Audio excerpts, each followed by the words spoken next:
ঘুরিছে, তাও ঘুরিছে, আমিও বুঝতে পারিনি যে মারি ফেলাই দিবি, এরকম ভাবে মারি ফেলাই দিবি বুঝতে পারিনি। মিথ্যে বলে নিয়ে গেছে। সোহাগের বয়স কত এবং তার সোহাগের বয়স 21-22 বছর, একটা ছেলে আছে, এই তো তার ওয়াইফ। আমার স্বামী আকাশ বালুন আমার কথা বলে নিয়ে গেছে। নিয়ে যাওয়ার পরে সেদিন বুধবারে রাতে যে গেছে, আকাশ বাড়িতে আসছে, কিন্তু আমার স্বামী আসে নাই। আমরা মনে করছি আমার স্বামী হয়তো বা কোনো জায়গায় আছে, চলে আসবে। আমার নানি শাশুড়ি মারা গেছে মঙ্গলবারে, বুধবার রাতে থেকে ওর নিখোঁজ হয়েছে।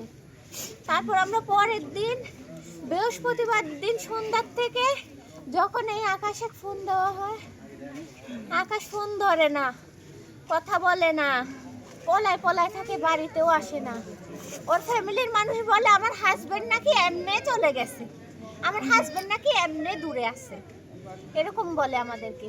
পরে ওই জায়গায় একটা ছিল হানিফ চোর ডাকাত, হানিফ ডাকাত ছিল। সে তার থেকে জিজ্ঞাসাবাদ করা হয়েছিল, সে বলল যে ওই জায়গায় আকাশের দেখছে, আকাশের হাতে একটা হাসি ছিল, একটা বস্তা ছিল, আর ও গ্যাস লাইট দিয়ে কি যেন খুঁজ দিছিল, আর মামা মামা করে ডাকতেছিল আকাশ। আবার আমার স্বামী ওরে মামা বলে ডাকে। পরে ওই হানিফ চোর বলল, কেরে কি খুঁজি সে জায়গায় গ্যাস লাইট দিয়া? তখন ও বলল যে না, আমার একটা জিনিস হারাই গেছে তো তাই খুঁজ দিছি। পরে ওই হানিফ ডাকাত আবার লাইট মেরে দেখলো ওর ভেনে কলা, 7-8 ছড়ি কলা।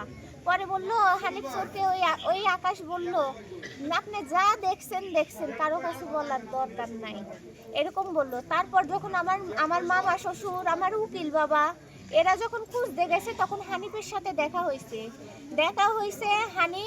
হানিফ তখন এই জবানবন্দি দেওয়ার পরে ওই জায়গায় খুঁজতে গেছে, পুলিশও খুঁজে আসছে, কেউ পায় নাই। আর তারপর আমার মামা শ্বশুর, আমার উকিল বাবা, তারপর কমিশনার, সবাই খুঁজে আসছে, কেউ পায় নাই। আমার শাশুড়ি কাছকে আমি বলছি, আমি যাব আপনার সাথে, চলেন আমরা এখন যাই খুঁজি। আমার শাশুড়ি বলে সন্ধ্যা হয়ে যাচ্ছে, এখন খুঁজবো। আমি বললাম না, সন্ধ্যা না হয় আপনি লাইট লেন তো দরকার, কিন্তু আমি যাবই। পরে যাই আগে গেছি, আমার আরেক মামা শ্বশুর আমার সাথে গেছে। আমরা দুই দিক দিয়ে খুঁজ দিছি, আরে কাদার জঙ্গলে, একটা জঙ্গল ধরেন যে চারপাশে গাছ, ওর মাঝখানে আমার স্বামী পড়ে আছে। আর ভাইয়া চোখটা এমন ভাবে জখম করছে, মনে হয় চোখের মুড়িটাই তুলে দিছে। আমি আর কিচ্ছু চাই না ভাইয়া, মৃত্যুর বদল মৃত্যু, এর ফাঁসি হতেই হবে, এর ফাঁসি চাই, এর ফাঁসি হতে হবে, নাহলে কিন্তু আমরাই এক মারি ফেলাই দেবো। কিন্তু এখন প্রশাসন কি করবে, এটা প্রশাসনের ব্যক্তিগত ব্যাপার, কিন্তু এর ফাঁসি হওয়াই চাই, এটুকুই আপনাদের কাছে দাবি। আকাশের বাবার নাম কি? আকাশের বাবার নাম আমি বলতে পারবো না, আকাশের মা, আকাশের ভাই এরা থানায় আছে এখন। আকাশ কি থানায় আছে? না না, ওই আকাশ নিখোঁজ, পলাতক, ও এখনো পর্যন্ত নাই। ও ফোনও ধরে না, ওই এলাকায় নাই। আর পুলিশের